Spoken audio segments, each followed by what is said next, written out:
Hello, everyone. Welcome to our birthday celebration. If you could take a moment and just put in the chat that you can see and hear me, that I would appreciate that, just to make sure that all of you can hear me. And I'm just looking up on my other screen on my phone to make sure. Here we go. So yeah, just give me a comment that you can both see and hear me. I'm delighted to be here today because today we have something very special to celebrate, and it is the 42nd birthday of Reliability Scented Maintenance, or RCM. Now, most of you out there have heard about reliability scented maintenance. Many of you have applied it. Maybe you've tried it and it didn't go the way that you wanted it to go, or maybe you still want to try it. You just haven't had the opportunity yet because maybe you need to convince management, or you need to convince someone in your organization to give it a roll. There could be all different reasons, but what I think is really incredible about reliability scented maintenance is that it has been around as long as it has. I mean, it has seriously stood the test of time and human meddling. Hello, 𝗬𝗏𝗄𝗧. Thank you for joining, and thank you for letting me know that you can hear me and see me. So yes, it has stood the test of time. Now there's a reason, right? So there is a reason why everyone has a telephone. And there is a reason why everyone has a car. There's a reason why we still use the wheel, right? It's because these things work. They're tried, they're true, and we need them. And the same thing goes for reliability scented maintenance. Now, if you've heard some negative things about RCM, put in the chat if you've heard some negative things about reliability scented maintenance. I'm willing to bet that maybe RCM wasn't applied properly. Maybe it wasn't applied properly with the right people. There could be a whole bunch of different reasons. But today, I do want to have a little celebration and talk about RCM and what it really means and what it can give us, what it can do for us when we apply it correctly. Now, usually on a birthday, you give gifts to the person celebrating the birthday. But in this case, really, reliability scented maintenance has given us the gift. It has given us the gift of, I've got two words for today. Okay, the first one is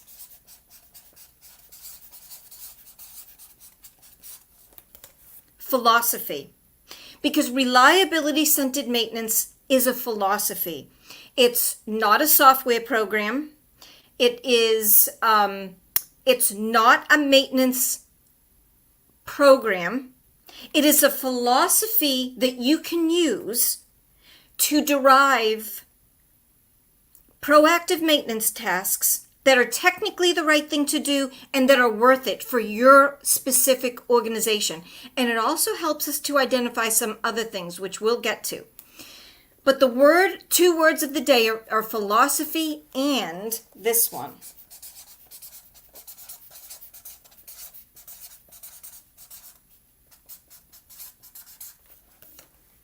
Transformation. Because when an organization does reliability scented maintenance the right way, with the right people, it can quite literally transform an organization. I know this to be true. I've been doing RCM now for over 20 years, like 23 years, and I've seen it. And I've got an example that I want to show you in a little while. We're gonna go through a few slides together in a little while. But first, I want to pay homage to reliability scented maintenance. So two words of the day: philosophy and transformation. Hisham, thank you so much. It's not my birthday. It's RCM's birthday. But I will tell you that I share my birth year with MSG1. Now, that's 1968. I'm totally dating myself now, but it's all in the name of reliability, so I'll do it. MSG1 was the precursor to reliability scented maintenance. We're not going to get into that today, but just know that these principles that we're going to talk about, 𝗂𝗶𝗃 is 42 years old, but the principles, they first started back in the late 60s, so they're actually over 50 years old. But today we're just going to focus on reliability scented maintenance. Now let me show you this. Okay, first, I'll just tell you a really quick story. And maybe some of you can relate, because as I tell you this story, maybe you can think of your own story as to how you got started in reliability or your career path, right? So I was, when I was in college, I went to Embry-Riddle Aeronautical University in Daytona Beach, Florida. And when I was a senior, the Naval Air Systems Command came and recruited at my college. And so I applied and I interviewed and I got a job with the Navy. Now it was for an internship. So I moved around a lot and I ended up in Lakehurst, New Jersey at the Naval Air Warfare Center. Now, if you've ever been an intern, put in the chat if you've ever been an intern. If you've ever been an intern, you know that you don't always get the most exciting work. And I'm not the kind of person to be idle. I need to be busy, I need to be working, and I need to be using my brain, or else I'm not happy. And to be honest with you, I was really bored. And then one day I had just gotten to work, I had a full day ahead of me with not too much to do. And my phone rang and it was my supervisor, Fred. And he said, have you got a few minutes, Nancy? And I'm looking at my watch and I'm thinking, I got the whole day, what can I do for you? But I don't say that. I go upstairs and I sit down and he says, Nancy, we've been tasked from above to do reliability scented maintenance on our equipment because we've got to reduce our maintenance costs. So I've got my notebook, right? And I sit down and I write reliability scented, what did he say? I think he said maintenance. I write down reliability scented maintenance.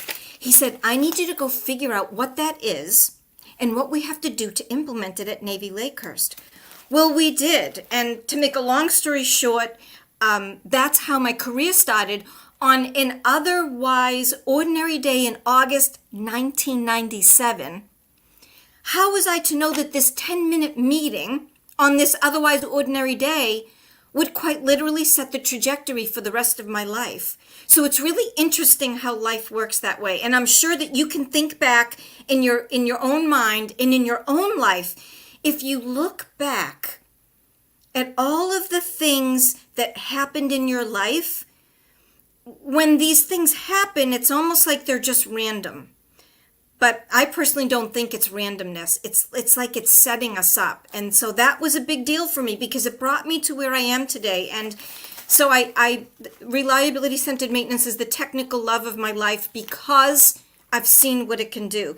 Now, we're going to talk about why it's not applied as widely as it probably should be. We're going to get into that. So first, let me just say, okay, let's see. 𝗟𝗶𝗃𝗀, hi, thank you for joining me. Allah.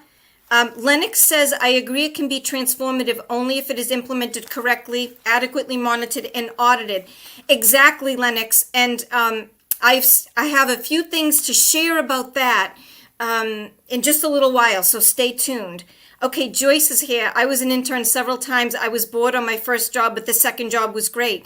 Exactly, Joyce. The same thing happened to me. I was painfully bored until that meeting that just literally changed my life. So I'm really grateful for that. The other thing is I've had a lot of incredible mentors and teachers along the way that have taught me so much. And so, I'm sure many of you out there have had teachers also because, we don't just wake up and find ourselves brilliant or smart about a particular topic. Someone took the time to share their knowledge with us, and I am ever so grateful to all of my teachers. John Mowbray was my mentor, one of my mentors when it came to reliability scented maintenance, and I'm forever grateful for the time that he invested in me. And so I love sharing about reliability scented maintenance, and that's what today is about. Okay, Sanjay, thank you. Great discussion. All right. So when I was a Navy, you can see, okay, so when I was a Navy employee, just maybe about 2 2 or 3 years into working for the Navy, and we started really doing RCM. We hit it hard. We started out with just a few pilot projects, which is what I always recommend with RCM. You know, if someone is telling you, you know, okay, give us all these tens of thousands of dollars and we're going to do RCM for you and it's going to be great, I always suggest you start off small with a couple of 2 or 3 pilot projects. Make sure the process gives you what you need. It also allows you to understand the resources that it takes, because RCM is Commander Andrew Matters of the Royal Navy leaned over to me at one of our team meetings, because when I was a Navy employee, I got to collaborate with the Royal Navy and the Royal Air Force on reliability-centered maintenance, and we went and visited each other. It was a wonderful period of my life. And in fact, this copy of reliability-centered maintenance, this is free. You can just Google it and get it online.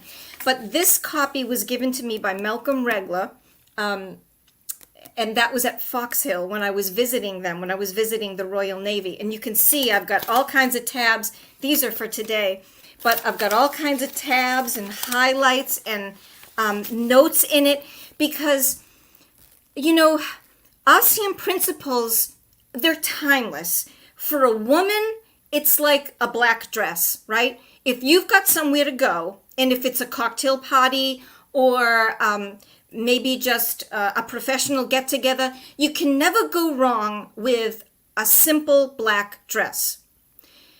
That's what RCM is like. RCM is like the black dress to a woman. It's simple, it is timeless, and it's almost always appropriate. Now, RCM principles have not changed. You know, maybe we use some different terminology, and we now have practice applying it in all different industries, but the guts of reliability-centered maintenance, RCM is RCM. I'm not here to rename it or redefine it or change it. I'm here to promulgate it, okay?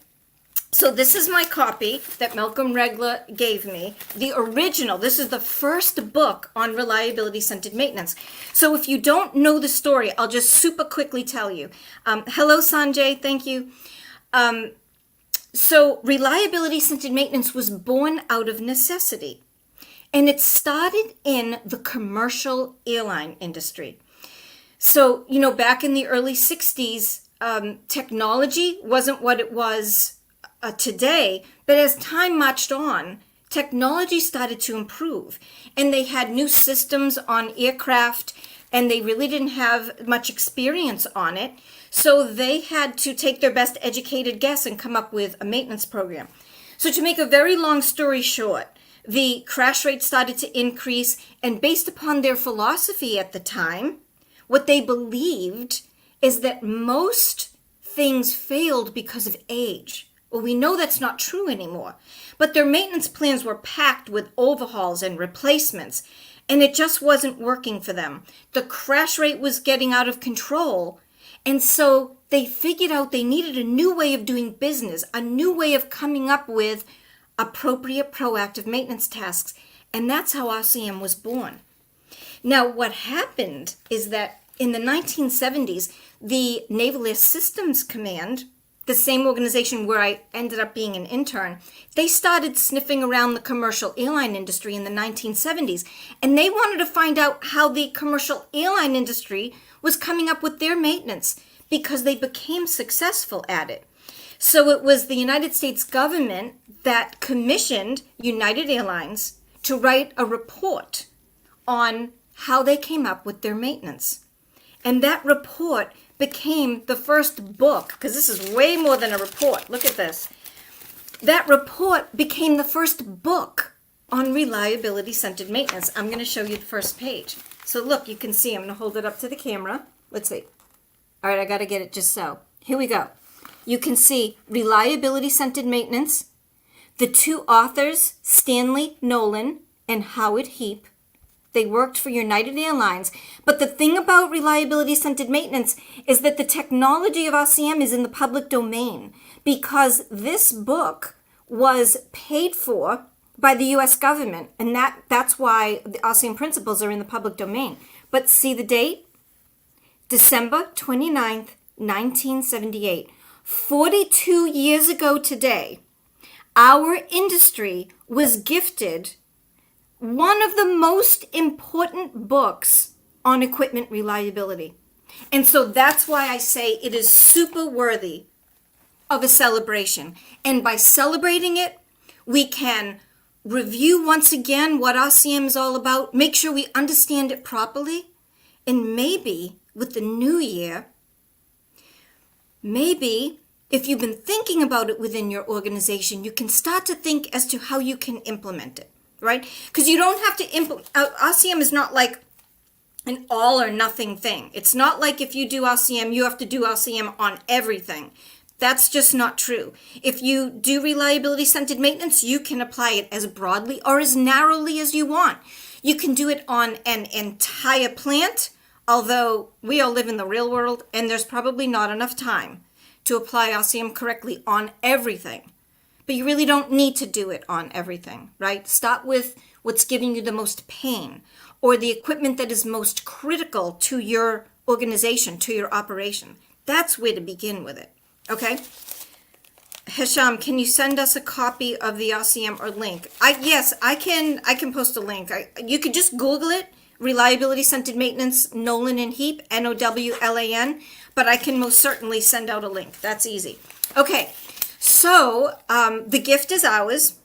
Now, as I mentioned, it was born in the commercial airline industry. Now, one of the misconceptions... Sorry about that. That was out of my control. One of the misconceptions of reliability-centered maintenance is it's just for aircraft.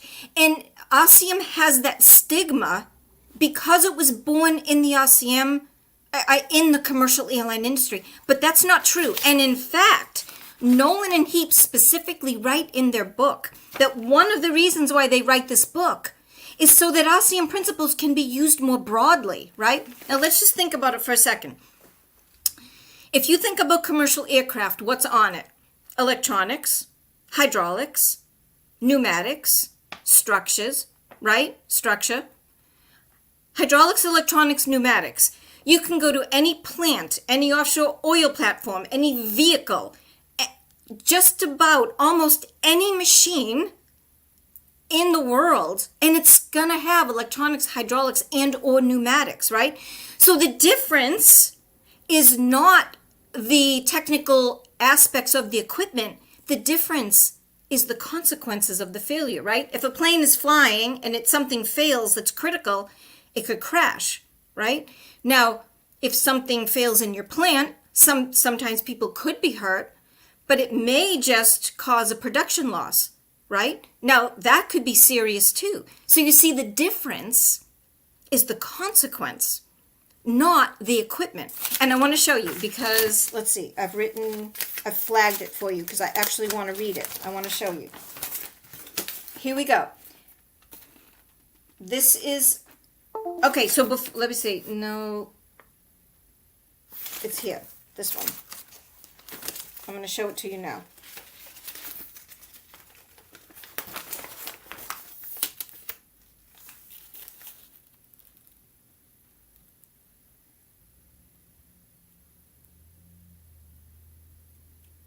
Okay. Rats, that's not the right page. Oh, here it is. Okay. I mentioned that Nolan and Heap were very specific when they said that reliability-centered maintenance is not just for aircraft. Now look, if you look, this is page, it's VIII. It's in the introduction. You can see that I've got it highlighted in pink. It says here we go. It says the RCM, here we go. The RCM technique can also be learned more quickly and is more readily applicable to complex equipment other than transport aircraft. So when they're talking about the other technique, they're talking about MSG1 and MSG2. We're not going to go there, but those were like those were the predecessors of reliability-centered maintenance. But the point is that the authors of the process intended for it to be used outside of the commercial airline industry. Now let me just, okay, Andrew and Stephen have pasted a link in the comments, if you're on LinkedIn, I'm broadcasting on LinkedIn, Facebook, and YouTube, but if you're on LinkedIn, there are the links. So thank you for those. And Ibrahim, hello, thank you for joining us. Okay, the other thing I want to share with you is I told you that it was born in the commercial airline industry out of necessity. And it's because in the early days, they believed that most equipment failed because it got old, right? And you can see here on page 2, all right, I'm just going to point to the paragraph, but I'm going to read it to you. They say, the assumption was based on the intuitive belief that because mechanical parts wear out, the reliability of any equipment is directly related to operating age, right? That's what they quickly figured out wasn't right. And they needed a new way of doing business. So they embarked on an enormous amount of research. And I'm sure you have seen, if you haven't, when you download your own copy of this book, let's see, this is on page 46. Do you see the 6 failure patterns? I'm sure that many of you have seen them. If you haven't, see what happened when they were researching for this book on RCM. They realized that their philosophy, remember the word, one of our words of the day, that their philosophy that most things fail because they get old just wasn't true. That when it comes to complex equipment, electronics, hydraulics, pressurized cabins, turboprop engines, and structures, when it comes to complex equipment, most things don't fail because of age. They fail randomly, right? According to failure pattern E, where if with the x-axis is age and the y-axis is the conditional probability of failure. So if something fails randomly, it means it has the same chance of failing today as it does next week or next year. And they also found that 68% of failure modes behaved according to failure pattern F, where we see this infant mortality, right? Like a tool is left behind. Something is not replaced properly, right? Maybe someone is not trained properly. So they found a lot of that. So this is where the 6 failure patterns come from. And I want to give a big shout out to Alejandro Arives. I'm not sure how to say your last name, Alejandro, and I'm not sure if you're on. But he sent me this mug, and it's been a while. And I'm going to make a video, like a pre-recorded video about the failure patterns, and I'm going to showcase this mug. But isn't this the best thing ever? So this is essentially these failure patterns that were identified in Nolan and Heap's book. And here you see them on the mug, right? Here where it's totally random. Here we go. Totally random. Here's infant mortality, right? Here's age-related. Only 2%, they found out that only 2% of failure modes behave according to age. So anyway, with that realization, they needed a new way of doing business, and that's how RCM was born, right? So we get out of reliability-centered maintenance right in the report. If you look on page 50, the 4 basic maintenance tasks, right? Here we go. Let me see. I know. I hope I'm not giving you all vertigo. Here we go. The 4 basic maintenance tasks. Scheduled inspection to find any potential failures. That's what we know today as on-condition maintenance or condition-based maintenance, CBM, right? We're maybe monitoring for vibration or we're measuring for wear, and we're only going to take action based upon the evidence of need, right? And then you've got the second one, scheduled rework. And another word for that is a scheduled overhaul or a scheduled restoration. Then the third one, scheduled discard. That's a scheduled replacement. And then the fourth one here, you can see, is scheduled inspection of a hidden function item to find any functional failures. That's a failure finding task, right? That's us blowing smoke at the smoke detector to make sure that it works, right? Simulating a low pressure situation to make sure that our low pressure shutdown system is working properly, right? These items are called protective devices. They are there to protect us in the event that something else goes wrong. And we need to make sure we take care of them properly. So these 4 kinds of tasks were born from reliability-centered maintenance, right? in the report in 1978. So there you have it. And then you see, this is on page, what page are we on? 92 and 93. Look, it's an algorithm, right? And many of you have probably seen 𝗂𝗶𝗄𝗃 algorithms. There are different ones around. I mean, when you compare them, they're mostly the same. If someone's doing true 𝗂𝗶𝗄𝗃, the algorithms can look differently, but if you look closely, most of the time they're essentially the same. But see, now here we get the opportunity to have an algorithm.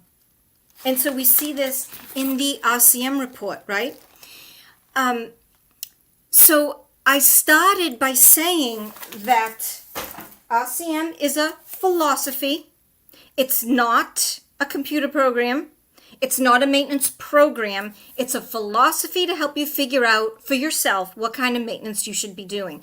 And when you do it right, I know because I've seen it firsthand, it can transform, quite literally transform an organization and the people who work in it. Because, I mean, after all, organizations are made up, if you take all the people away from an organization, you're not going to have much left, right? Okay, I want to look at the comment for a second.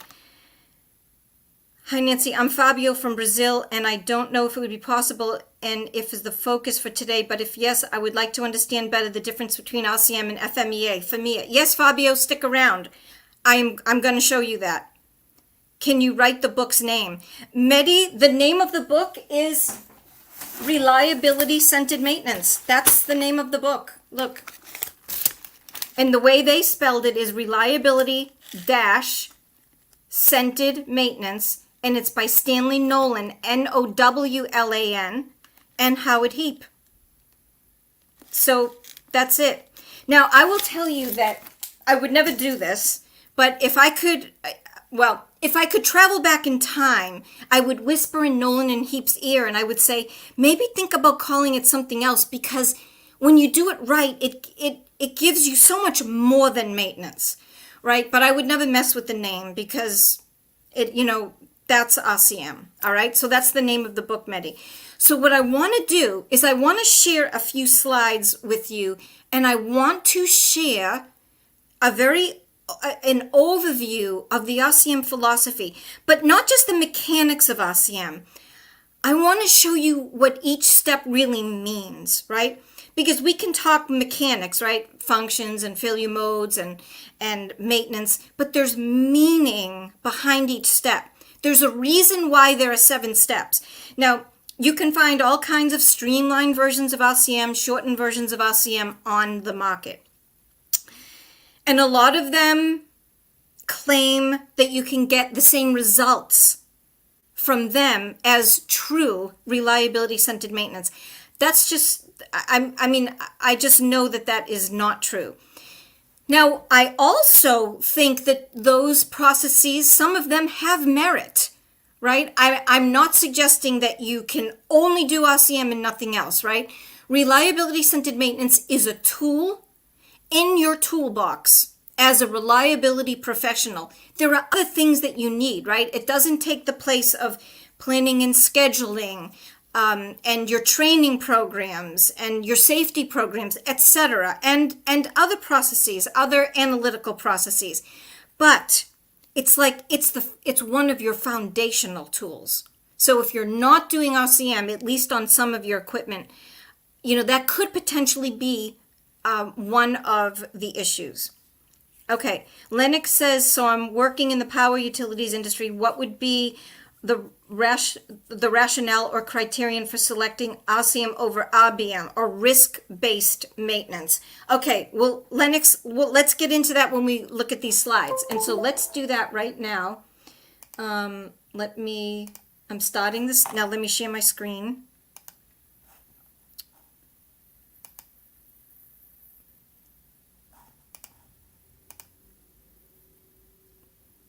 Okay. I think I'm successfully sharing, so we'll see. Okay, so reliability-centered maintenance. Now, one thing, okay, let me go back one slide. When we first started, I talked about how I wanted to discuss why a lot of organizations are still not doing reliability-centered maintenance. And I think a big reason, I hear from a lot of people, and a lot of people say, oh, well, we can't get the money, we can't get the buy-in and all of that. And all of those things, yes, they're true. But one of the biggest reasons is because reliability-centered maintenance takes work. It takes time, it takes resources, and it takes work. Now, that doesn't mean, I've heard a lot of people say 𝗬𝗂𝗻 takes way too long. 𝗬𝗂𝗻 is too expensive. You don't get what you need from it. Like I said, it's probably because it wasn't being done right. You can do 𝗬𝗂𝗻 efficiently, but it does cost some resources. And here is how I can compare it. Not doing 𝗬𝗂𝗻 and doing 𝗬𝗂𝗻, it's like going to McDonald's, going through the drive-thru at the end of the day because you're too tired to make something healthy, and eating a Big Mac and French fries and a Coke, as opposed to coming home and grilling some chicken and making yourself a nice fresh salad, right? Because a salad is an easy meal, but it takes time. You got to wash the lettuce. If you're like, I love salads, right? So I have to wash the lettuce. I have to peel, wash, and cut the carrots and the celery and the cucumbers. And I like to put apple in mine. I like to have egg whites in mine. So I have to boil the eggs. If I want chicken on it, I have to grill the chicken, and then you have to toss it, right? So it takes time to do. But if you go through the drive-thru every night and you eat a Big Mac and French fries, it might not matter tomorrow. It might not even matter next week, or maybe not even next month. But over the next 2 months, 3 months, 1 year, 2 years, 3 years, 10 years, if that's the way you live, you're going to end up probably weighing more than you should. Your cholesterol is not going to be good, right? You might start to have health problems. And then just that one area when you're not doing the right thing, then maybe you don't feel like exercising, right? You don't feel like moving very much. So that one area kind of spills into the rest of your life, right? But if I take the time to eat a salad, right? And I don't eat cupcakes or cookies every night. Every now and then it's fine, right? But if I eat well and I eat healthy every night, then over time, that's going to show, right? I'm going to be at a reasonable weight, and I'll probably feel more like exercising. I'll feel more healthy. Just overall, I will be more well. It's the same with reliability-centered maintenance, right? But every day you got to make the salad. Every day, or at least 3 or 4 times a day, you got to go to the gym, or you have to go walking, and all of those things take time. It's much easier to eat a Big Mac sitting on the couch and watching Netflix. It's easier. But that's not how you get results. Reliability-centered maintenance takes work, but the results can be incredible. And once you start, the results start to build on each other, right? Just like us personally. We start with eating the salads and going for our walks every day. Then, maybe we engage in something new. Then we decide there's something else in our life we want to do, and we're feeling good, so we go do it. It's the same thing with reliability. You need to start somewhere. And to think of it like, oh my gosh, I have to go to work tomorrow and start a reliability program. It just doesn't work that way, right? You have to start out in small bits. So, and the same thing goes for 𝗬𝗂𝗻. So with 𝗬𝗂𝗻, right, it's a philosophy, right? It's, even if you never apply full-blown 𝗬𝗂𝗻, we've already gone through a lot of the principles when I showed you the book, right? Now we know that most failures do not behave according to age. Most of them fail randomly or happen because of infant mortality. So knowing that, then being armed with that knowledge and that power, it allows us to be able to take care of our equipment better, right? But if we've got a poor philosophy, and if that philosophy is reactive mode, Now, if you're watching today and your organization is in reactive mode, you are not alone. In fact, the people I talk to, that is more the norm rather than the exception. And I don't mean that as a criticism, because even in our own personal lives, we find it, right? We've got like, things in our house we want to get in order, or maybe big goals us personally that we want to get done. But life happens, right? And we have to tend to this and that and this and that every day. So we never stop to take the time. And what happens is we end up in reactive mode, right?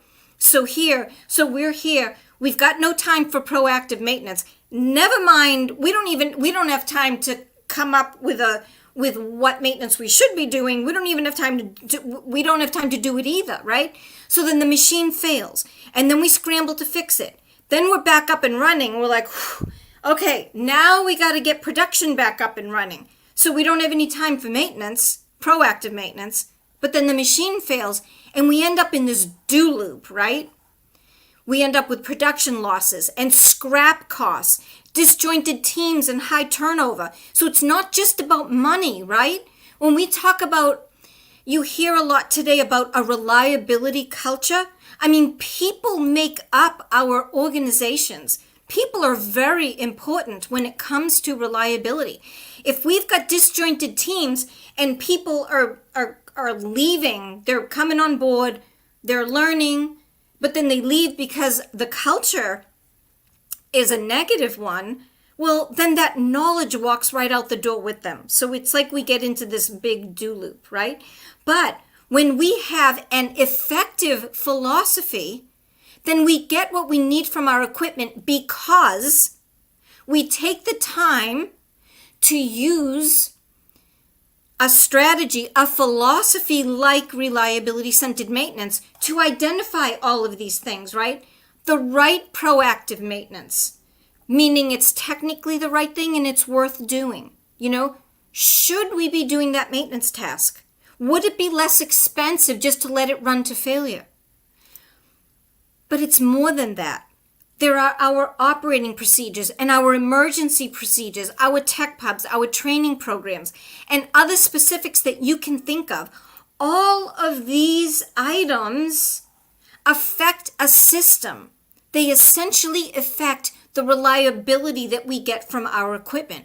So you see, as equipment custodians, whether we acknowledge it or not, we design the kind of reliability we get from our equipment, right? Now, not to a complete, not 100%, right? Because the kind of reliability we get out of our equipment it's governed largely by its design. It's inherent reliability. Now, inherent reliability doesn't mean inherent reliability doesn't mean how long something will last with no failures.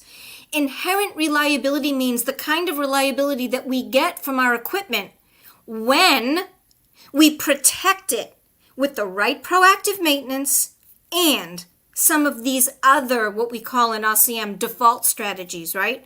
We can have the best maintenance in the world, but if our emergency procedures are awful, our operating procedures are awful, and we don't train our people, well, that's going to negatively affect our equipment. So this energy that we put into our equipment has a lot to do with the kind of reliability that we get out of our equipment, because it's our job to protect that equipment so that we get the reliability that we need.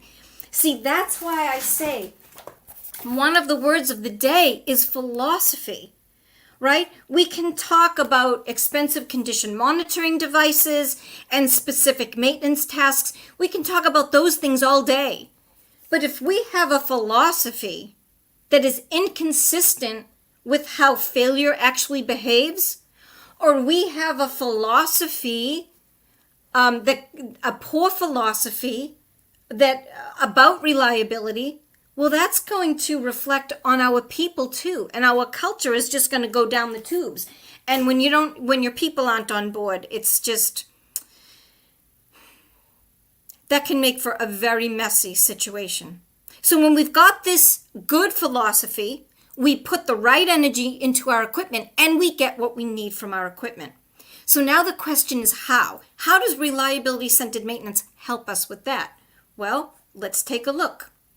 So here is reliability-centered maintenance. It consists of 7 steps, right? Functions, functional failures, failure modes, and when I use the term failure mode, I use it synonymously with a failure cause. Okay, so depending on who you talk to, those terms mean something different. For today, let's just know that a failure mode is also a specific cause of failure. Failure effects, failure consequences, proactive maintenance and intervals, and default strategies. So the gist of RCM is you use these 7 steps to, number 1, identify what you need from your equipment, and number 2, you figure out what you have to do to get it. It's very simple, but it's not always easy. Now, the first one, identifying what we need from our equipment, I know that seems very simplistic, but it is so simple that that step is very often overlooked in our industry.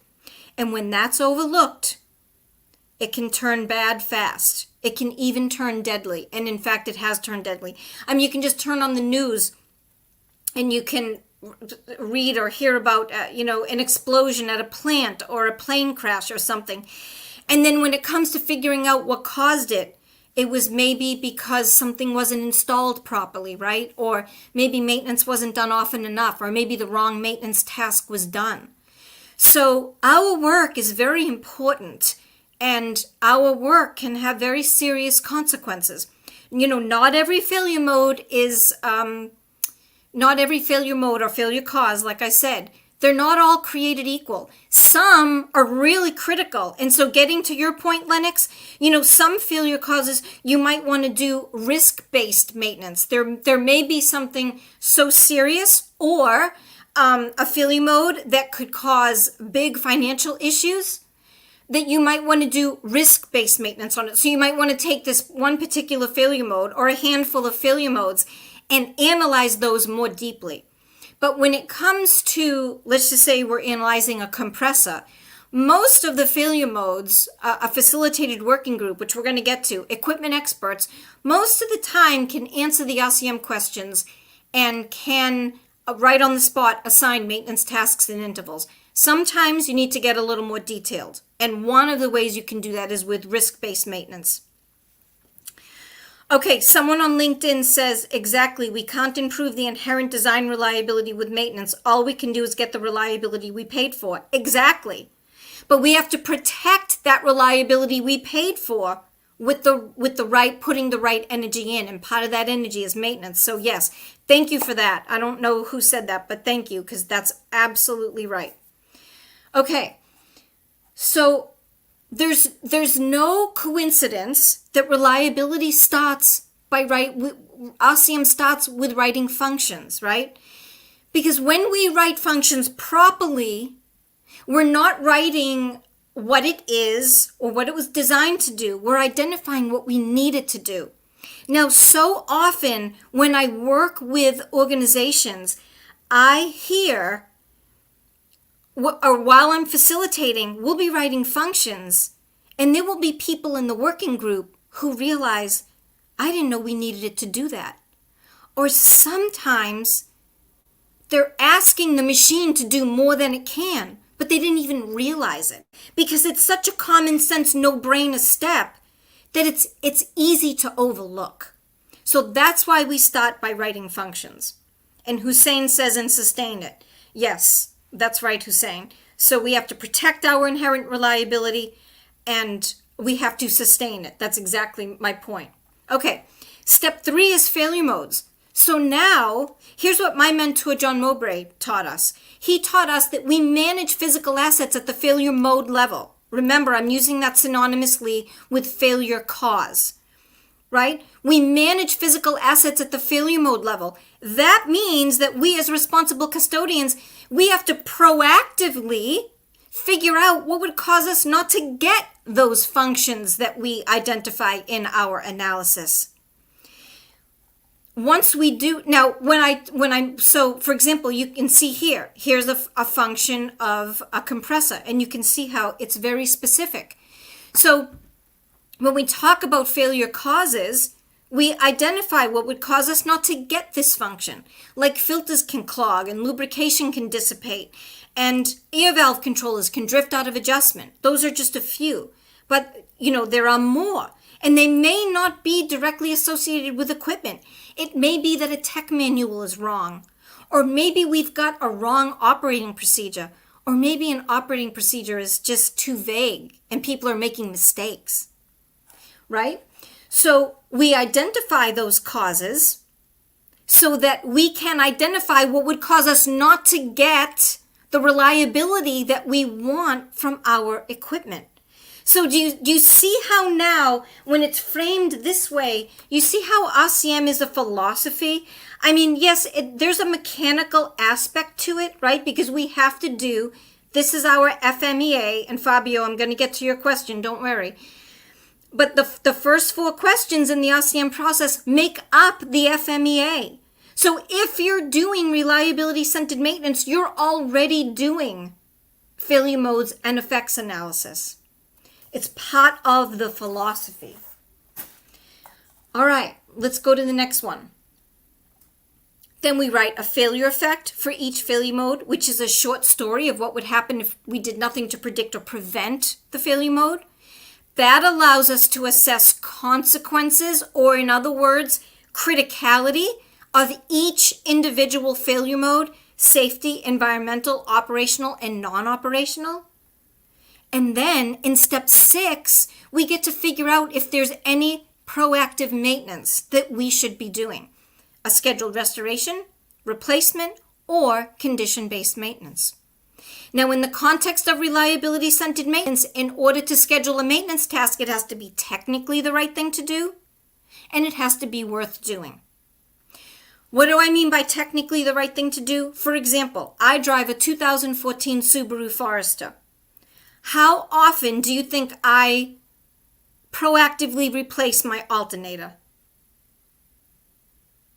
How often do you think I schedule to bring it into Subaru and say, change my alternator?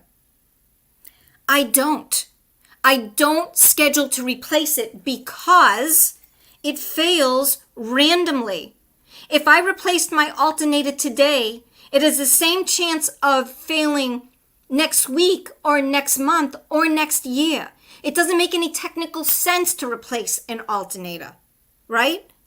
So, but I replace my oil every 7,500 miles. You know why? Because it is age-related, right? There is an age at which there's a rapid increase in the conditional probability of failure, and it's worth doing. Because it probably costs me $50 to have my oil changed, and I do that maybe 2 or 3 times a year. But over a 5-year period, if I never change my oil, I'm not going to lubricate my engine oil, my engine components properly. I'm going to do internal damage to my engine, and it's going to cost me $5,000 plus in damage, as opposed to just spending, I don't know how much, over the same 5 years, maybe $700-ish on oil changes. So it's worth doing. See, that is what I mean. Now, those are simple examples, right? And I know we have much more complex equipment that we take care of. But these principles can be applied to anything. So you see now how it is a philosophy. You see why I call it is a philosophy? You can take these principles and you can apply it to anything. Anything simple and anything complex. After we sort out what kind of, now let's quickly talk about preventive maintenance versus condition-based maintenance.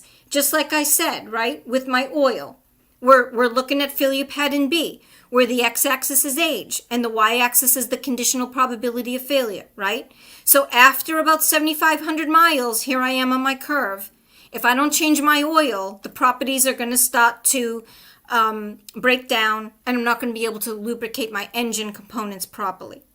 So that's preventive maintenance, scheduled restoration and scheduled replacement. That's what technically makes it the right thing to do, because it behaves according to that curve. But CBM, condition-based maintenance, you can do condition-based maintenance on age-related failures and sometimes, very often, even on random failures, right? That's governed by the P2F curve. Put in the chat if you've ever heard of the P2F curve. The x-axis is time. The y-axis is the resistance to failure. So let's just say we install a new component. After a certain amount of time, it's going to start to enter the failure process, and it's going to tell us by giving us some sort of a potential failure condition. And if we ignore it, failure is going to occur. Well, from the point that you can detect evidence to the point that the failure occurs, this is called the P2F interval, right? So let's just take a simple example with a V-belt. Heather, yes, you've heard of the P2F interval. That's excellent. There are still a lot of people in our industry who are not in the know on the P2F interval. And this stuff, this is in Nolan and Heap's report. Mehdi says, I've used this principle in the PM optimizations, which significantly improve the program. Okay, so I think, Mehdi, what you're talking about is you take your current maintenance program and you sanity check it using these principles. That's an excellent thing to do. You're not going to get the same results as if you applied full-blown RCM, but you're still going to get, you can still get results that can be helpful, right? So that's excellent. All right. So if we don't do anything about our V-belt, we just let it go, eventually visual evidence of wear on the belt will be detectable. But if we don't do anything about it, the belt is going to break, right? Let's just say my team of equipment experts says that that's 6 months. Well, then that means I have to inspect at least at intervals less than the P2F interval, which is 6 months, right? Maybe I decide to inspect it every 3 months. But the key is here. I want you to focus right here. When it comes to condition-based maintenance, we're not talking about how often something fails. We're talking about what matters is how quickly failure occurs once a potential failure condition is detectable. That's the key to condition-based maintenance. Okay, and so the V-belt is a very simple example, but we can use this when it comes to visual inspections, infrared technology, vibration analysis, ultrasonic inspection, etc. Right? You can get very, very detailed and very complex here as well. If you have any questions, just put them in the chat, right? Okay, so here we go. I hear this all the time. Is maintenance a cost center or a profit center? And very often management will say to us, oh, it's a total cost center, right? Let's go back to the salad versus the fast food, right? We've already gone through this. It takes longer to prepare a salad. In the short term, it's not very satisfying for dinner, but in the long term, there's a big payoff because you feel good and you look good, right? It's the opposite with the fast food. Long term, it causes us problems. It's the same thing when it comes to reliability and when it comes to maintenance, right? Over here with fast food, we're in reactive mode. Over here with our salad, our machines are running, production runs smoothly, we have less stress, we have a more reliable plant, right? You can go home at 5 o'clock instead of going home at 8, and you're not being paged at 2 or 3 in the morning because now the compressor is down again, right? Okay, Lennox says, what are the key success factors of an RCM program? Okay, Lennox, I love this question. You can do reliability-centered maintenance for a bunch of different reasons. But one of the things you need to do before you start is identify what you want out of it. I have facilitated RCM analyses that had nothing to do with proactive maintenance. The organization, that was like secondary. One organization wanted to do it because they just needed to figure out how the machine worked. I've facilitated an analysis on a tech manual because the tech manual was so bad. We took a step back and we said, okay, what do we need this tech manual to even do? So the success factor is, number one, identifying your goal. And then number two, the success factor would mean, did you get out of it what you needed? Now, I'm not sure if you may mean your question a different way, like what makes success? Number one, doing RCM the right way, making sure you're trained properly, right? You can't just like read a white paper on RCM and then go do it. It just doesn't work that way. It's RCM, yes, it's common sense applied to physical assets, but there are nuances. So you need to make sure you understand it properly. Another big one, you got to do it with the right people. You got to do it with your equipment experts, right? Because there isn't one person in any organization that knows everything. So those are my top 3, Lennox. Let me know if that answered your question. Okay, and then step 7, like I mentioned, default strategies. It's not just about proactive maintenance. It is, RCM is a comprehensive philosophy. A comprehensive philosophy that helps us figure out what action we need to take to manage each failure mode. Okay, and remember how we saw in the Nolan and Heap report? This is like a bare bones decision diagram. Part of the philosophy is, and Lennox, or not Lennox, Fabio, this comes back to your question about the FMEA or RCM. FMEA is the first 4 steps in the RCM process. That's a critical part because once we do our failure modes and effects analysis, we're going to take each failure mode and we're going to put it through the decision diagram. Here's how you can think about the decision diagram. It's like a funnel. Have you ever changed your oil or had to replenish your reservoir and you didn't have a funnel available? What happens? It's like the oil spills everywhere. It's a disaster, right? I have that story. I'll tell that on another day. But I had to add oil into my Subaru and I didn't have a funnel and it was a mess. But anyway, think of an RCM decision diagram as a funnel. You put each failure mode one at a time through the RCM decision diagram. You assess the consequences. You go down the appropriate column, and then you come up with an appropriate proactive maintenance task and or a default strategy. So it's part of the philosophy. So you see, the potential products are quite vast. You can come up with a proactive maintenance plan or any other number of things. Now, I don't want you to think like, for example, you're not going to completely analyze your technical pub. You're not going to take a tech pub and go through it word for word. But your working group, your equipment experts, they know where the mistakes are. You just have to ask them the right questions. And that's what reliability-centered maintenance arms the facilitator, the RCM facilitator with, the right questions to ask. It's incredible. It's an incredible process. So I advocate a facilitated working group approach to reliability-centered maintenance. There isn't just one person who knows everything about a piece of equipment. And I've yet to find an organization that had all of the historical data that they needed to answer the RCM questions, right? So we augment our historical data with our equipment experts. It's like